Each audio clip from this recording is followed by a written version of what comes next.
Salah satu kejutan yang terjadi di F1 musim 2024 adalah tim Alpine yang mendadak menjadi tim penghuni papan bawah.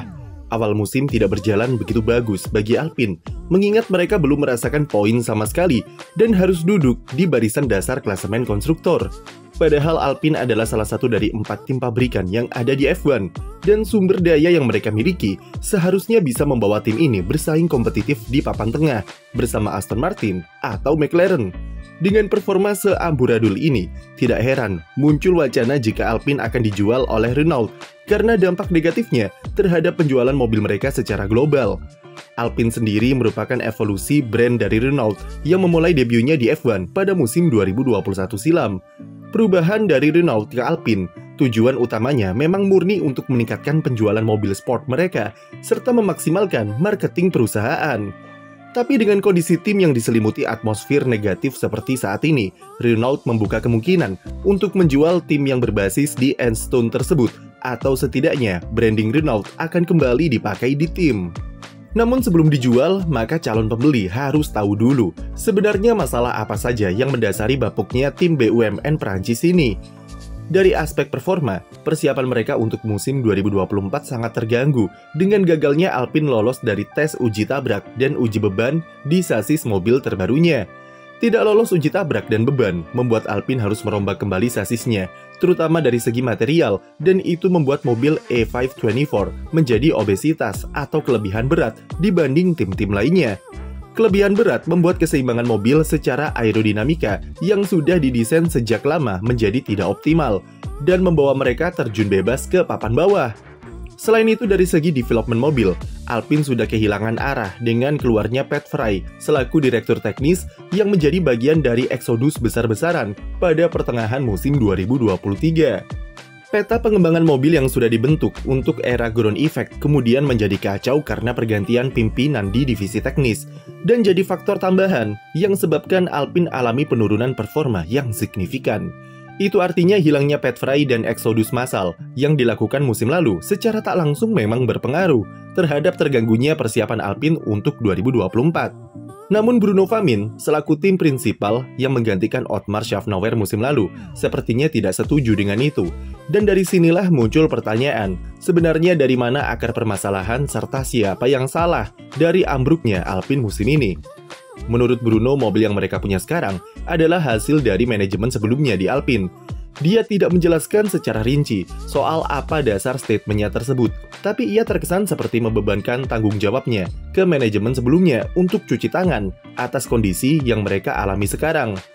Mungkin, jika pernyataan Bruno tersebut ditujukan kepada Laurent Rossi, memang ada benarnya, karena semua krisis yang dialami Alpine memang berawal dari kesombongan dan terlalu agresifnya gaya kepemimpinan Rossi ketika masih menjabat sebagai CEO.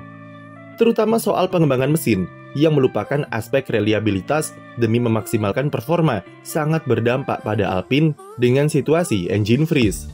Namun kalau fokus dari Bruno adalah menyalahkan kepemimpinan Otmar Szafnauer dan Pat Fry terhadap penurunan performa Alpine di 2024, maka itu bisa diperdebatkan. Dipecatnya Otmar tahun lalu adalah hasil dari ketidaksabaran manajemen yang tidak percaya dengan proses yang dibangun di dalam tim. Renault merasa jika tim tidak bisa meraih target ambisiusnya untuk bisa bersaing di papan atas di bawah manajemen Otmar.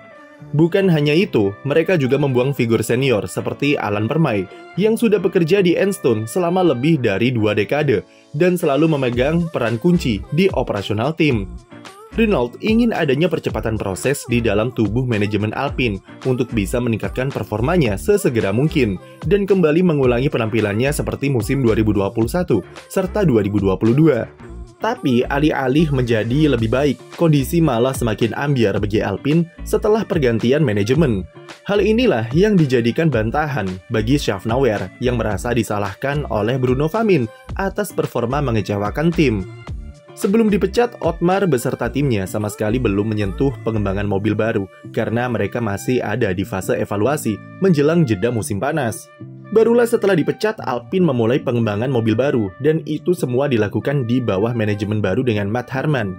Seperti yang kami bilang di awal, Pat Fry sebenarnya sudah mengantongi semua data yang mereka butuhkan untuk pengembangan mobil 2024 yang merupakan lanjutan dari mobil 2023 yang sedang disiapkan evolusi upgrade-nya. Namun di bawah manajemen baru pimpinan Matt Harman, dia memutuskan untuk meriset ulang semua hasil kerja yang dibuat Pat Fry dengan membuat konsep baru di mobil 2024. Regulasi ground effect sudah diterapkan selama 3 tahun, dan mengubah konsep mobil secara besar-besaran seperti itu pastinya memiliki resiko yang besar, yaitu kalau antara bakalan gacor ataupun malah ambyar. Sayangnya kemungkinan terburuklah yang dialami Alpine musim ini, dan Matt Harman langsung dipecat setelah hasil mengecewakan pada balapan pembuka GP Bahrain, dan Bruno Famin kembali merombak susunan divisi teknisnya dengan membagi jabatan direktur teknis menjadi 3 bagian. Dinamika yang terjadi di dalam tim tersebut setidaknya menunjukkan kalau statement Bruno yang menyalahkan manajemen terdahulu adalah tidak tepat.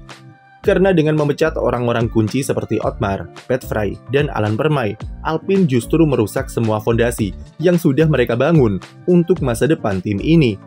Roma tidak dibangun dalam satu malam, dan ketidaksabaran Renault selaku pemilik serta pengawas kinerja dari Alpine adalah inti dari semua kebobrokan yang ada di tim.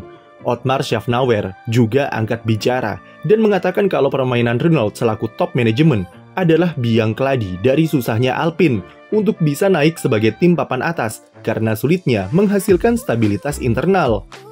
CEO Renault, Luca De Meo, dianggap terlalu ikut campur ke dalam urusan tim F1 dan terlalu banyak tuntutan atau target ambisius yang ia bebankan ke dalam tim tanpa mempedulikan seperti apa kondisi yang terjadi di dalam tim ataupun sesulit apa proses yang dilalui. Luca De Meo memperlakukan tim F1 seperti sebuah perusahaan produksi mobil dengan terus-menerus melakukan intervensi di tingkat manajemen, seolah-olah dia bisa meningkatkan value tim dengan itu. Padahal struktur dan cara kerja tim F1 sangatlah berbeda dari perusahaan otomotif pada umumnya, karena basisnya adalah performa. Mengingat F1 adalah olahraga kompetitif, cara untuk menghandle sebuah tim F1 tidak bisa dengan melakukan intervensi-intervensi politik atau dengan bongkar pasang struktur manajemen di dalamnya. Karena sekali lagi, stabilitas internal adalah kunci dari untuk mengeluarkan performa terbaik dari tim. Kenapa stabilitas sangatlah penting? Karena semua aspek yang ada di dalam tim F1 berada di level yang berbeda. Dari teknologi-teknologi yang jauh lebih maju, level engineering atau teknis yang ada juga jauh lebih detail serta kompleks, sampai ke aspek-aspek politik serta finansial juga jauh lebih rumit dibanding perusahaan otomotif atau balapan lainnya. Dengan menciptakan stabilitas, artinya akan memberikan tim ketenangan dalam sistem operasional kerjanya, dan itulah yang bisa menghasilkan performa secara tidak langsung di track.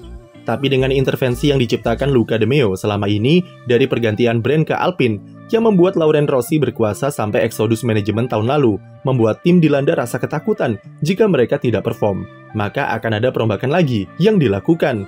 Faktor itulah yang bermain, dan akhirnya menuntut Alpine untuk melakukan sesuatu yang berbeda dari manajemen sebelumnya, yang kemudian malah membuat kondisi di tim semakin runyam. Tugas Bruno Famin cukup berat, karena selain harus memperbaiki performa Alpine musim ini, tapi dia juga harus membangun ulang fondasi yang sudah rusak dari hasil ketidaksabaran manajemen Renault. Setidaknya dia sudah melakukan langkah awal yang cukup baik dengan merombak jabatan direktur teknis menjadi 3 orang, dan hasilnya sudah terlihat sedikit di GP Tiongkok kemarin. Bruno berhasil memaksa tim untuk kerja lembur dan mempercepat pemberian upgrade komponen ke mobil Esteban Ocon di Shanghai. Ocon diberikan upgrade di bagian floor, di mana Alpine mengambil solusi konservatif dan kembali mengadopsi desain separator yang pernah jadi tren di musim 2022. Yang krusial adalah sasis baru yang dipakai oleh Ocon, di mana sasis tersebut diklaim lebih ringan sekitar 3-5 kg, dan lumayan membawa perubahan yang cukup terlihat dari segi performa. Untuk pertama kalinya musim ini, dua Alpine berhasil lolos ke sesi Q2, dan Esteban Ocon bisa start dari posisi ke-13. Saat balapan, pembalap Prancis itu juga mampu finish di posisi 11, 2 detik di belakang Nico Hülkenberg di top 10. Meskipun masih ada PR besar dari sisi operasional, di mana Pierre Gasly alami pit stop yang lama, tapi secara perlahan hasil kerja Bruno Famin mulai terlihat. Alpine tak ingin terburu-buru, dan mereka sadar kalau semua proses ini memerlukan waktu yang cukup panjang dengan struktur manajemen yang baru. Tapi apakah Luca De Meo menyadari hal yang sama seperti itu?